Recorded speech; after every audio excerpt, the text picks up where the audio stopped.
You are Locked On Kentucky, your daily podcast on the Kentucky Wildcats. Part of the Locked On Podcast Network, your team every day.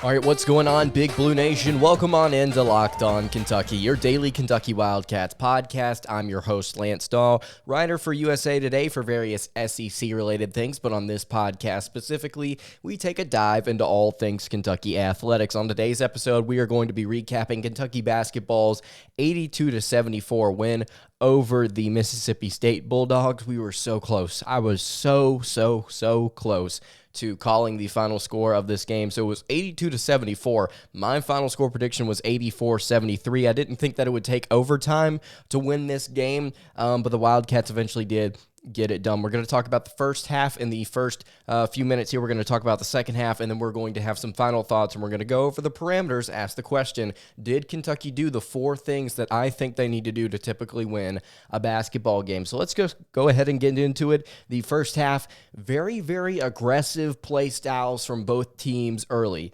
It was especially so for Mississippi State. Both teams were very handsy on defense, and I think the most important thing that was key to start off this game for the Wildcats was Kentucky making it their game. We talked about it on yesterday's episode, breaking down this matchup. I said at the very end, assessing the game, that Kentucky needed to make this game their style of play. What do I mean by that? I'm talking pacing, I'm talking tempo, I'm talking getting to the hole quickly, I'm talking Severe Wheeler driving down the lane, kind of picking things up and making this a transition basketball game so that Mississippi State is on their heels a little bit. And I think that it worked. They were running in and out of transition, and again, Severe Wheeler was the catalyst for this. Kentucky was trying to throw Mississippi State out of rhythm. It seemed pretty clear to me with full court and half court presses on the defensive end. Mississippi State beat it a couple of times, beat Kentucky's press, and it led to a couple of baskets inside, and it kept the game close for a little bit early on. Attacking the rim was a focal point for Kentucky early on in this matchup. Again, very quickly, they would get a rebound, they would get up the floor, they would try and look inside, and they would see if they could get a basket. Grady got a couple of threes up in transition as well. It was just overall just a really aggressive game from both teams at both ends of the floor. I was interested to see Mississippi State, who we talked about was one of the slower teams in the entire country and did not really enjoy playing an up-tempo basketball game. They seemed to kind of handle their own early on in this contest. Tshiebwe was playing very well at the rim. Whenever other people made mistakes in the first half, Tshiebwe was there to clean it up. Whether it be an almost turnover or just a loose ball, Tshiebwe always seemed to be there for a rebound or something like that. He was just consistently just the one getting the loose ball and cleaning it up and going up for a shot.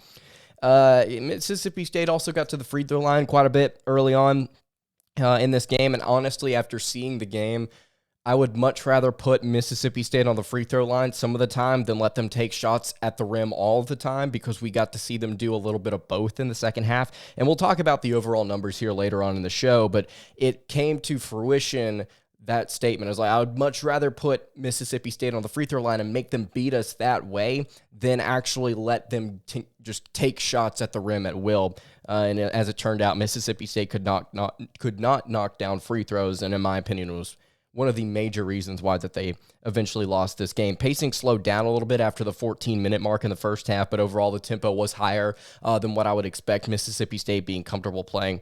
Under 12 in the first half, Mississippi State was shooting 33.3% from the floor, 4 of 12. They were not shooting very well at all in the first half, and it definitely hindered them. And it was impressive to see them come back in the second half. We'll talk about that later on. But there were a lot of things that State did in this game to set themselves up for failure in the long run. Missing your free throws, getting out to a very cold start for the first 10 minutes or so of the game. It was just overall sloppy play occasionally from the Bulldogs in this contest.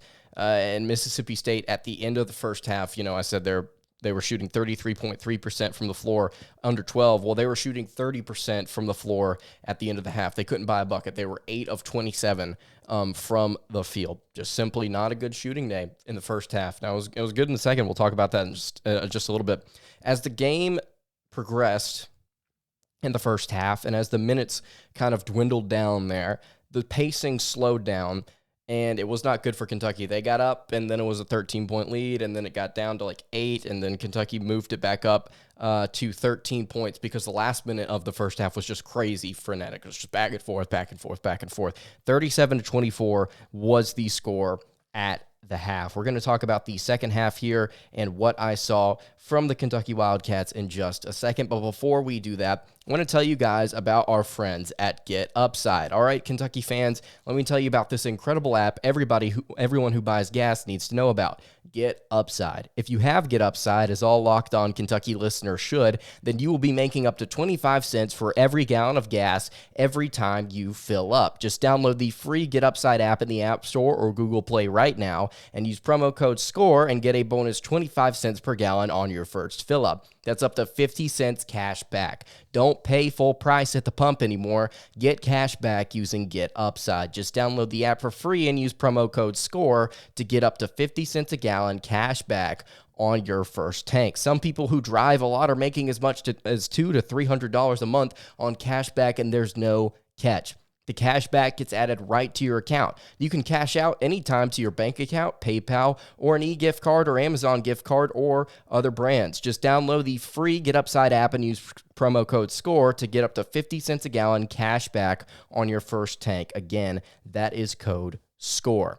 Today's episode is also brought to you by Built Bar. It's the new year, so that means New Year's resolutions. If yours is about getting fit or eating healthier, make sure you include Built Bar in your plan. Built Bar is the protein bar that tastes like a candy bar, or maybe even better than a candy bar. Built Bar makes it easier to stick to a New Year's resolution because it actually tastes really good. You'll actually want to eat it, unlike other protein bars, which can be chalky, waxy, or just plain awful. You do not want to eat those as opposed to Built Bar. And you may be thinking, whenever you're working out, right, whenever you're trying to eat healthy, whenever you're trying to do things the right way to get your body in shape, you're starting to eat some of these things that are just boring and tasteless, and you get into it, and eventually you're starting to realize, where are the things that taste good, where's all the chocolate, where's all the things that actually, are enjoyable to eat. Well, Built Bars are covered in 100% real chocolate, and most Built Bars contain about 130 calories, 4 grams of sugar, 4 net carbs, and 17 grams of protein. So not only do they taste good, but they've got better calories, better grams of sugar, better net carbs than an actual candy bar, which usually has around 240 calories, 30 grams of sugar, and dozens of net carbs. They've also got a ton of different flavors for you to choose from: coconut almond, peanut butter brownie, raspberry, cookies and cream, salted caramel, mint brownie. They've got a ton of different flavors. In fact, Built is always coming out with new limited time flavors, so check out Built.com to see what's new. And you can go to Built.com right now and use promo code LOCKED15 and get 15% off your order. Again, use promo code LOCKED15 for 15% off at Built.com. All right, moving along here on the Wednesday edition of Locked On Kentucky. Thank you so much for making Locked On Kentucky your first listen every single day. I want to remind everybody that we are free and available on all podcast platforms, and we are also on YouTube. If you're watching on YouTube, if you're watching on if you're listening on podcast and you want to go comment on the socials, I would love to hear your thoughts about this game. If you've got questions, comments, I want to hear them. Would like to read them on tomorrow's episode. Anything you've got, throw it at me. All right, the second half here, obviously Mississippi State mounted a comeback. They were down by 13 at the end of the first half. They made a little bit of a run in the second to take it to overtime. Getting to the rim was something that Mississippi State tried to do all game. They weren't knocking down their shots in the first half. They knocked them down in the second. It was really sloppy early for Kentucky. It was just turnovers were just a huge problem for both teams, actually. But Kentucky, I believe, finished the day with 17, 18 turnovers. And Kentucky was not afraid to put Mississippi State on the line. There were one of two things. There was the occasional breakdown for the Kentucky defense where they would just completely forget to protect the rim, whether it be in the half court, whether it be in the transition game, you name it, or Kentucky would just elect to eventually put Mississippi State on the free throw line. Mississippi State shot 23 free throws in this game, and they made 14 of them. So it's 60.9% from the free throw line. And that was one of the big things in this game that I kept going back to. I was like, man, if they wanted to win this game in regulation, and they did mount a comeback there at the end, if they wanted to win this game in regulation, they needed to knock down their free throws. It was really, really important, and they just simply were not able to execute. at different times. And then talking about the turnovers, Kentucky actually finished with 17 turnovers on the day.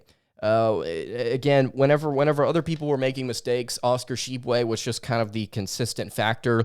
He was absolutely phenomenal in this game, finished with 21 points, 22 rebounds, absolutely is insane. It's his highest total since the Missouri game back on December 29th. He had 20 rebounds in that game, had 22 in this one, was 7 of 11 from the floor, 7 of 11 from the free throw line, had 3 steals, a block as well.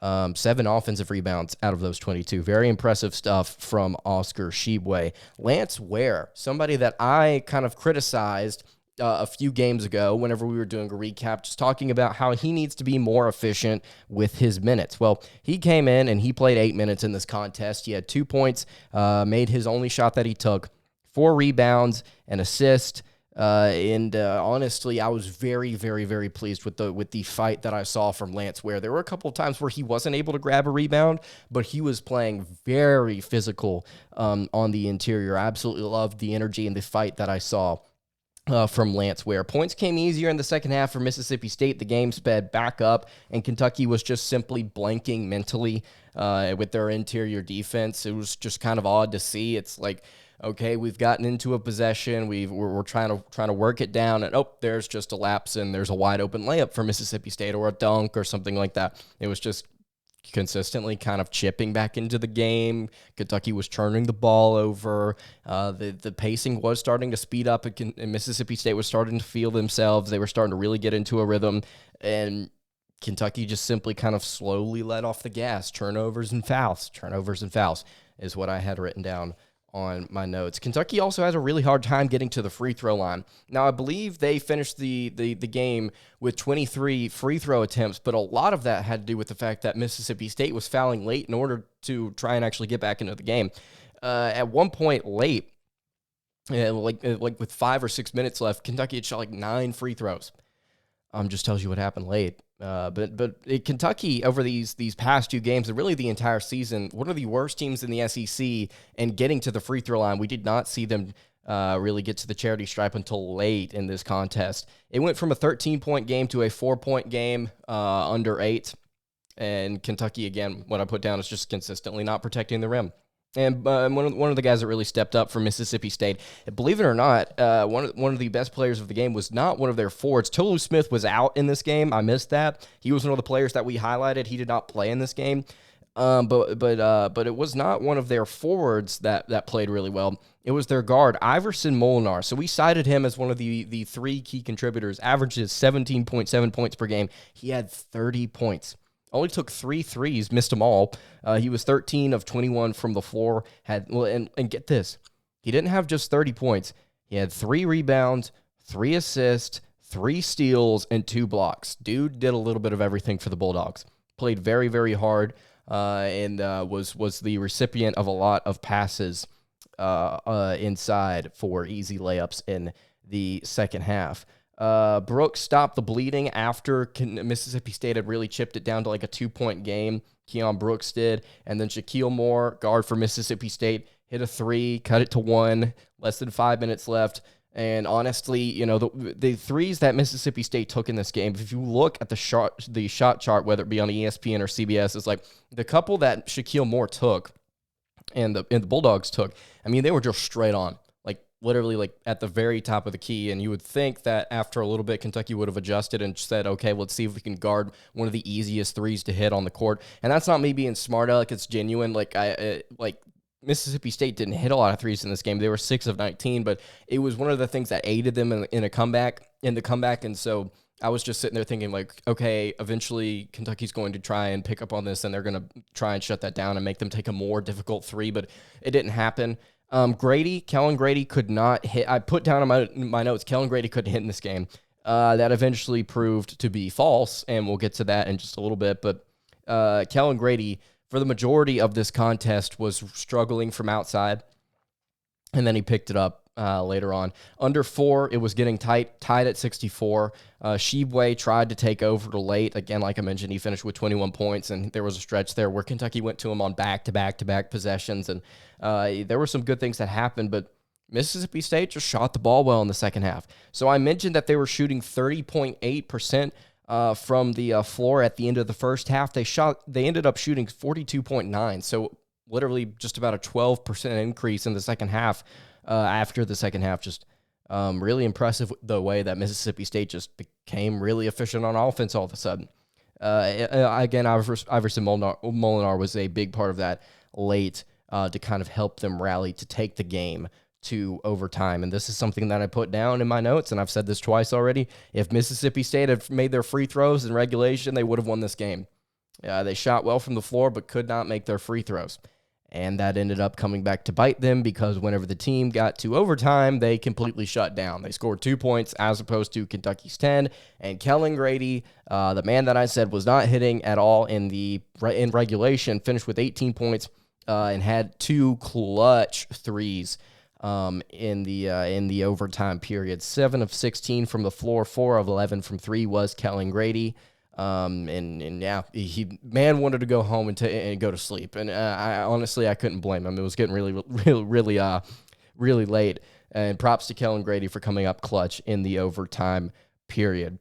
Let's go over some more stats here. Oscar Tshiebwe finished with 21, Kellan Grady with 18, like I just mentioned. Xavier Wheeler, who we did not talk about at all, after sustaining what looked like a little bit of a minor injury at Auburn, played well in this game, played 32 minutes, had 15 points, 6 assists, no rebounds, picked up a steal as well. He played really well in this game, and again, he was the catalyst for what the Wildcats wanted to do in transition. Keon Brooks had a decent game, 12 points, 6 rebounds, shot 5 of 10 from the field, almost fouled out, but really solid stuff from Keon Brooks as well. Let's see, Davion Mintz, I wanted to note this, and I'm not criticizing him, I'm not getting on to him because I still think he's playing well.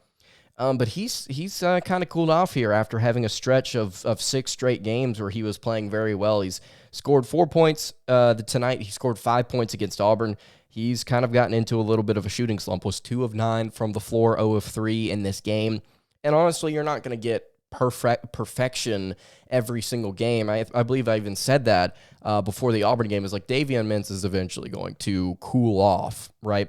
And I would just I'm looking forward to seeing him pick it back up, because there were moments in this game where it's like, that's a veteran move. Like, that's nice. Like, he's still a very talented guard. Very pleased to see him playing decent for the Wildcats. I hope he picks it back up here in just a few games. Rebounds were also something important. I mentioned that the Bulldogs had a +9 rebounding margin, and Kentucky got 44 rebounds as opposed to Mississippi State's 33, including 12 offensive rebounds. That was another huge key in this game. The Bulldogs didn't really turn it over, only 11 turnovers in this game.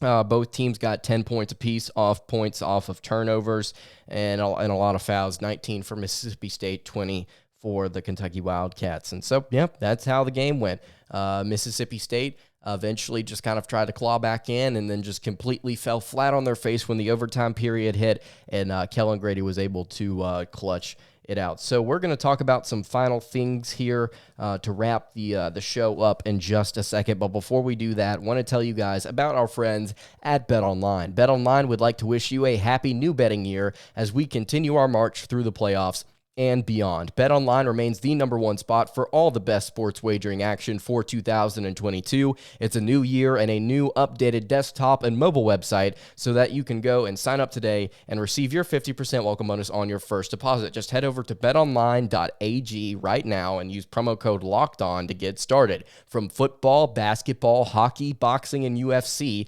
right to your favorite Vegas casino games, don't wait to take advantage of all the amazing offers available for 2022. BetOnline is the fastest and easiest way to wager on all of your favorite sports. BetOnline, where the game starts. All right, wrapping up the Wednesday edition of Locked On Kentucky. Thank you so much again for making Locked On Kentucky your first listen every single day. Any questions, comments, concerns, leave them on our socials. Leave it on the YouTube channel. Would love to hear what you guys thought about this game. Shaedon Sharpe did not play in this contest. It's not that I expected him to, per se, but I do expect him to play at some point soon, at least I hope, but he didn't play in this game.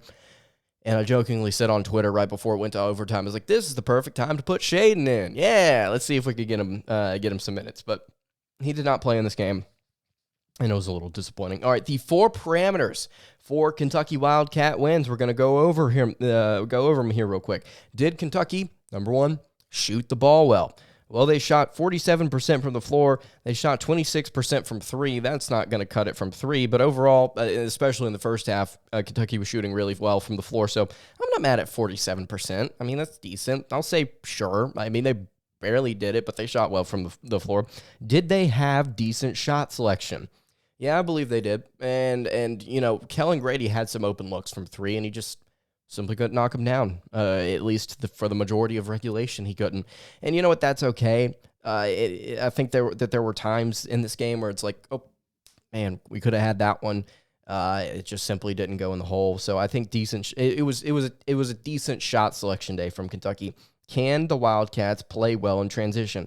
I believe they had 15 fast break points, and Severe Wheeler had 6 assists and was pushing the ball in transition. And overall, I'm relatively pleased with the way that the transition game went. Now it sped Mississippi State up, and they weirdly adjusted to it, even though they were one of the slower teams in the country. But I think they played well in transition offensively, not so much defensively, in my opinion. Then final thing here, protect the rim. Well, Kentucky only had 4 blocks in this game. They held Mississippi State to 42.9% shooting, and they did a really good job of protecting the rim of the first half, not so much in the second.